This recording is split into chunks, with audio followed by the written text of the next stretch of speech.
I have had people, say to me, God, you wrote that piece on X and it was so brave. Like, how did you, that was so courageous or so brave. And I don't think of it that way. I don't go, wow, I'm going to go out there and I'm going to be brave. I sort of just say what I think is the truth.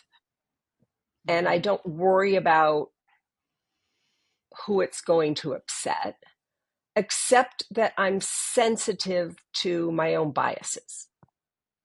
And I try to Right. acknowledge those biases, and I try to um, say something that is constructive, and not anyone can sit on the sidelines and say what's wrong.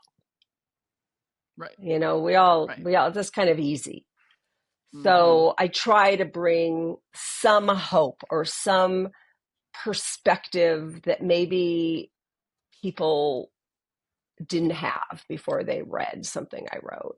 But I also am very helped by, I have to give a plug to my partner, Tim Buckley, because Mm-hmm. we really come to life with a very different perspective politically.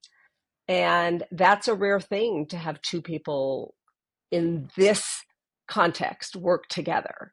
And Tim reads everything I write, and he will often say, if you take out this one line, people may not agree with you, but they'll at least be able to hear what you have to say. This one trigger Mm. line or this one, Mm-hmm. Mm-hmm. because we all say things that are going to piss people off. And sometimes that's what you're trying to do. But sometimes you're really trying to get people to listen. And so it's not necessarily, um, I'm not always trying to provoke, you know, Right. um, so But yeah. I mean, you have been honored by Democratic Women of Santa Barbara as Women of the Year, and so that your where you stand politically and ideologically, humanitarian issues is very clear. And so I love the honesty because it lets us know. I mean, I can trust your voice if you tell me where you stand and you're not just trying to weave between and just, please all people. That doesn't really work. But it's risky and it makes me wonder, I mean, have you ever gotten any hate mail, or is it hard? I feel like journalism is risky, and even more so today. Maybe it always is, but it feels more so today.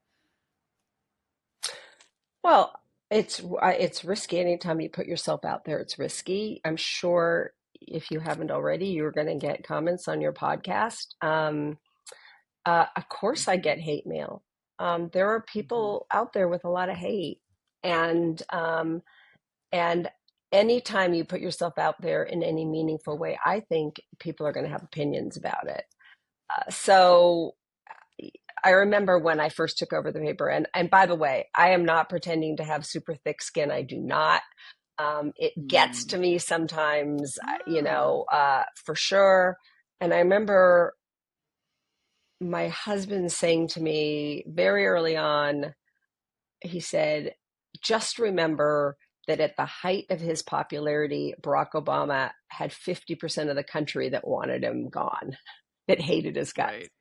That's right. And I think that that's important to remember, that people have strong opinions about things, including people we think of as great artists. Some people hate them. And Mhm. it's so Mhm. it's not easy to hear. And I do often see the one hand not clapping for sure. Mhm. But, Mhm. but, but I decided a long time ago that the thing that makes me the saddest, the thing that fills me the most with regret, is not having tried, not having Mhm. done the thing. I Mhm. very Mhm. rarely regret doing the thing unless I did it, Mhm. unless I was coming from not an authentic place, in which case then you Okay. got to rethink what your motivation was. But if you're doing something from an authentic place, I think I can live with that.